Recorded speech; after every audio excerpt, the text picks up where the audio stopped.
Gisingan! Tuloy-tuloy!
Layo ng dayo natin mga Kaspiro.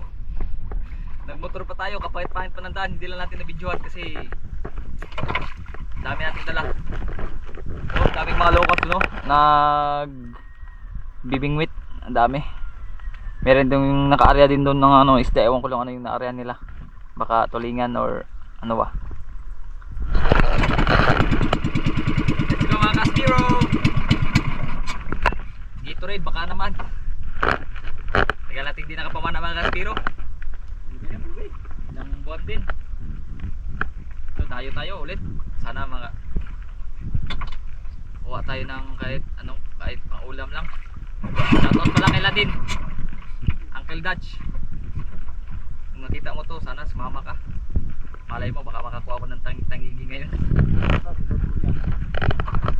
Shoutout sa kabatch ko si Edward Bornia from Osamis.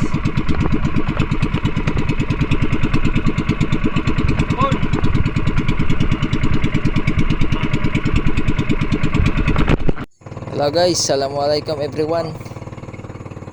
Dito na naman tayo guys sa ating favorite na activity, ang pagpapana or spear fishing. Dito tayo sa Bitinan guys. Dumayo kami. Kasama ko yung kabatch ko. Ito, shout out sa iyo, Edward Pornia. After a long vacation guys, after 4 months, tsaka tayo nakapamana dito.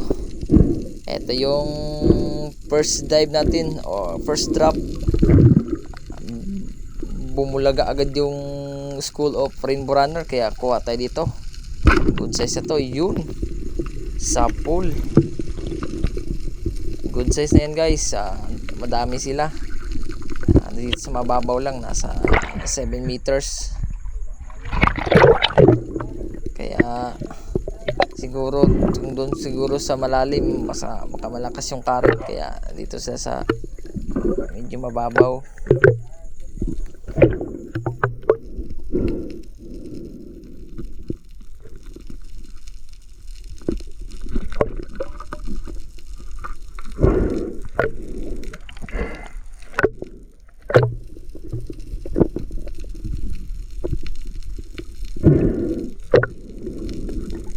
Dami nila guys, hindi pa sila umalis.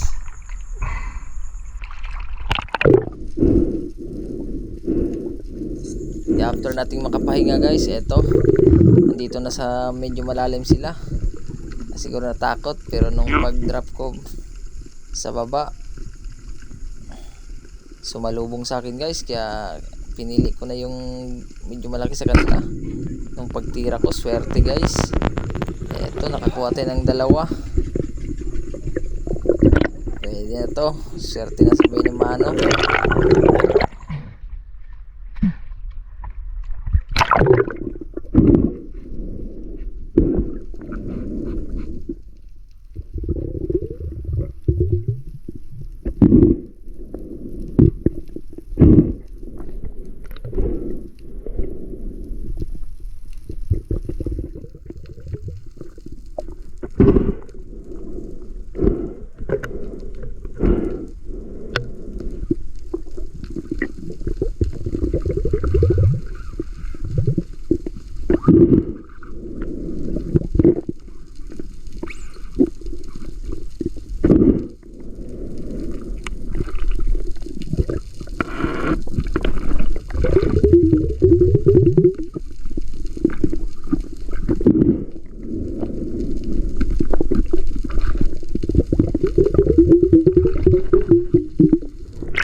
Tawa mga Kaspiro. Tayo na isa.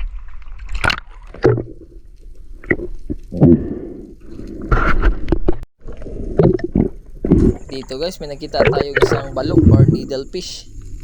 Sobrang laki, kaso medyo malayo siya. Trinay ko lang siya, nag-squid sign ako, kaso hindi talaga malapit. Kaya magpilitin kung ayaw.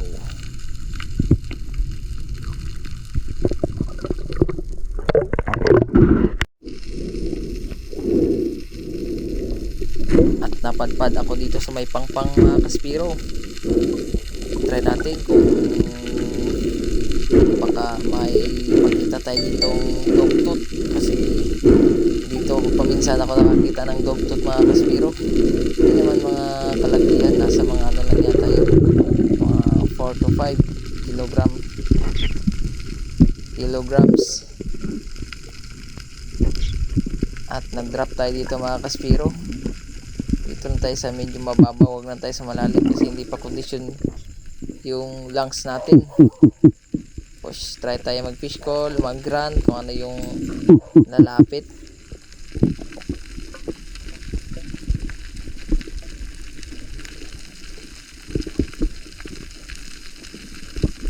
Ito yung lumapit guys, isang bluefin, hindi pa natamaan. Sobrang lapit na sana. Sayang, bawi na lang tayo next time.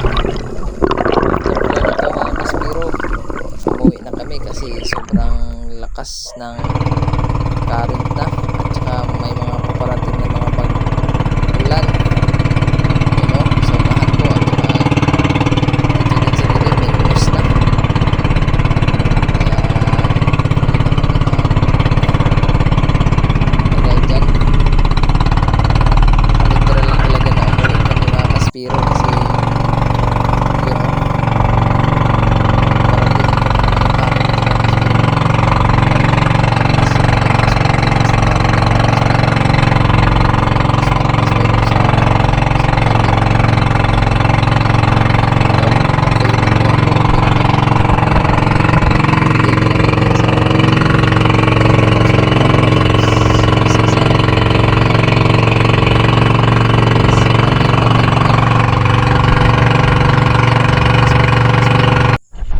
Lipat pa tayo mga Kaspiro. Mayroon tayong nakuha kanina doon sa bitinan, tatlo. So binigay lang natin doon sa kanila kasi marami man sila doon sa detachment. Binigay ko yung dalawa, tapos yung isa binigay ko sa kaya rin naman. Ito, wala tayong nakuha. Nandito tayo nga sa Bagunbun Beach. Ito yung spot natin. Nakikipana lang tayo. Sana may makakuha tayo dito mga Kaspiro. Ano pa naman, alas 3 na ng hapon. Inshallah mga Kaspiro.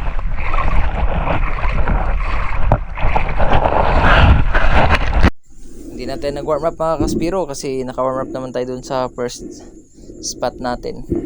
Dito tayo sa ano lang, mababaw lang naman ito mga Kaspiro, 7.8 to 7.9 meters. Kasi medyo may kalabuan mga Kaspiro, kaya nag-grunt ako dito mga Kaspiro, nag-fish call.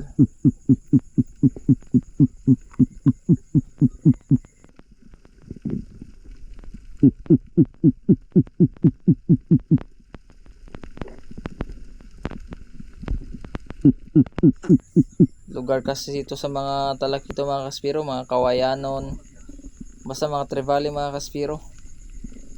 At hindi ko inakala mga Kaspiro, kalaki ng bluefin na lumapit sa atin mga Kaspiro. Kaso masyado akong excited mga Kaspiro, kaya hindi natamaan. Malayo pa pala yun mga Kaspiro,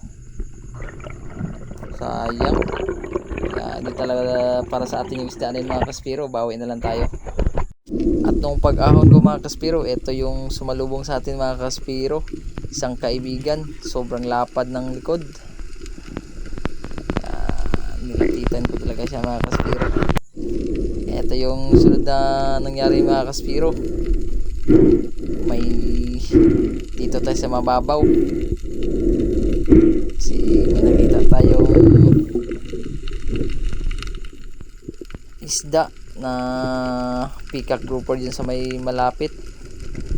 Ito lang yung first fish sa dive natin mga kaspiro, ang unang isda sa ilang oras na namana na dyan.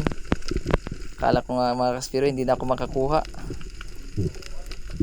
kasi tingnan mo mga kaspiro, sobrang lubog. Nung nakita ko yung dalawang talakita mga kaspiro, lumapit yung isa mga kaspiro, nag-fish call ako. Kaya ito yung nangyari mga kaspiro. Kala ko hindi natamaan mga kaspiro, yun pala naulo. Alhamdulillah. Spine shot. Wakas. Kaya goods na mga kaspiro. Malaki na to mga kaspiro. Nasa 1 kilo at kalahati na siguro to, or 2 kilo. Ito yung buena mano natin mga kaspiro.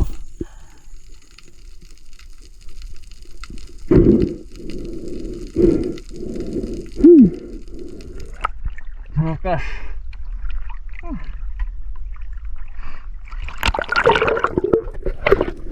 Hindi active yung mga samaral ngayon mga kaspiro.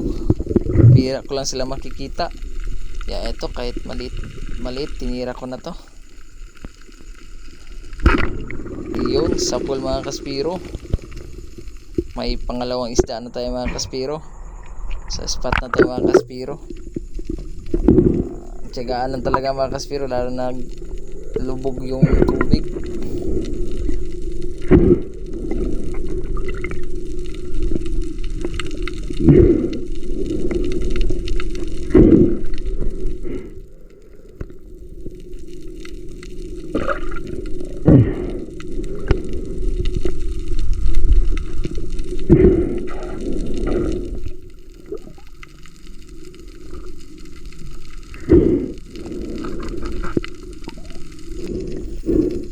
Ito yung third fish sa dive nito mga kaspiro. May target na sana ako dyan mga kaspiro, parang barakuda na maliit, kaso may nagpakita sa akin na isang canoping or kotambak. Tinira ko na mga kaspiro, kaso yung pagkatama niya daplis, kaya kaso na spine shot siya mga kaspiro, natamaan yung mata sa utak. Kaya medyo tingnan mo yung langoy niya mga kaspiro, kahit saan na hindi niya na makontrol yung sarili niya mga kaspiro.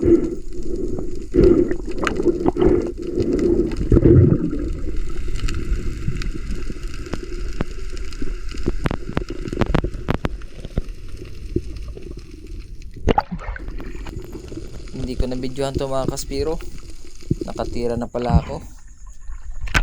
Isang Hurricane Sweet Lips, nasa 500 grams na to mga kaspiro, humigit man. Ito yung pang-apat natin na isda mga kaspiro, good size na to, sarap na to pang prito. Itong spot talaga mga kaspiro, ito yung lugar na walang magdidinamita kasi private man to dito na na beach. Hindi din siya sanctuary. Hindi lang talaga pwede nagdinamita ito, pwede mamana, pwede mamingwit, pwede maglambat, wag lang magdinamita. Kaya shout out sa nagmamayari nito, si Haji. Hindi ko alam yung pangalan, basta na meet ko lang siya once. Kaya siya yung nagano sa amin dito na pwede kaming mamana. Yung mga kaspiro, ang bilis ng pangyayari. May nakita akong isang green job fish, dalawa pala yung mga kaspiro, kaso panain ko na sana yung maliit, kaso nung pagtingin ko meron palang malaki sa kanan. Ayun yung pinana ko mga kaspiro. Hindi naman to abot siguro ng 1 kilo, pero malapit na to mag 1 kilo mga kaspiro. Ito talaga yung magandang isda ba, kasi masarap yan ni sashimi, kilaw. Parang Jurassic na ba, parang sinaunang isda. Tingnan mo yung mukha mga kaspiro.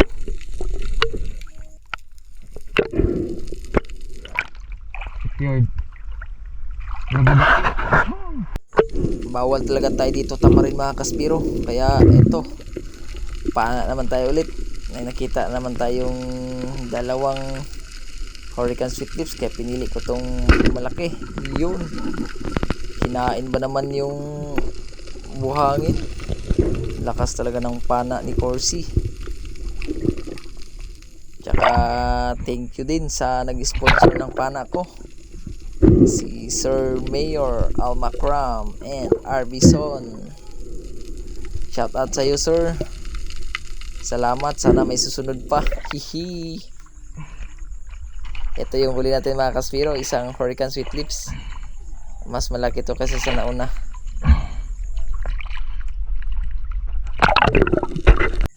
Ito, idagdag ko lang to sa huli mga kaspiro, kahit medyo ewan ko lang kung good size ba to or hindi pa talaga ito abot ng good size. Yun, isang kawayanon. Kaya kinuha ko na to para dagdag pang ulam na din to, dagdag huli. Kaya mga kaspiro, pag mag dive kayo ng mag-isa, dapat talaga know your limit. Wag mong sagad yung limitasyon mo sa pagda-dive mga kaspiro. Kung aabot ka ng 50 to 60 meters, dapat sa 10 meters ka lang. Ito na pala yung last fish ko mga kaspiro sa araw na to, isang silver drum or ilap. Nakita ko man siya mga kaspiro, medyo good size na. Kaya tinana ko na, kinuha ko na mga kaspiro. Dagdag na din to pang ihaw mga kaspiro. After ko ma-secure ang isda mga kaspiro, umahon na din ako para umuwi kasi medyo malayo pa yung uwian natin mga kaspiro. Omar yan mga kaspiro, yung uwian natin doon pa sa Luok. Sound off. Kakaahon na natin guys, pero meron pa doon. Hindi kinaya, sobrang sobrang pagod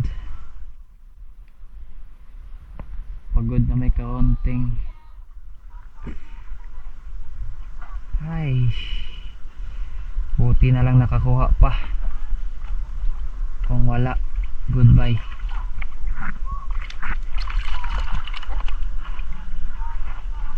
Goodbye my love. Ay, sayang yung mga kaspiro, yung talakito bluefin, sobrang laki nun. Ito lang yung kuha natin mga kaspiro. May napana tayo kanina isang bluefin, kaso na ewan ko lang, hindi man natamaan. Sayang yung mga kaspiro. Bye bye mga kaspiro. Dito lang tayo mga kaspiro kasi lobat na.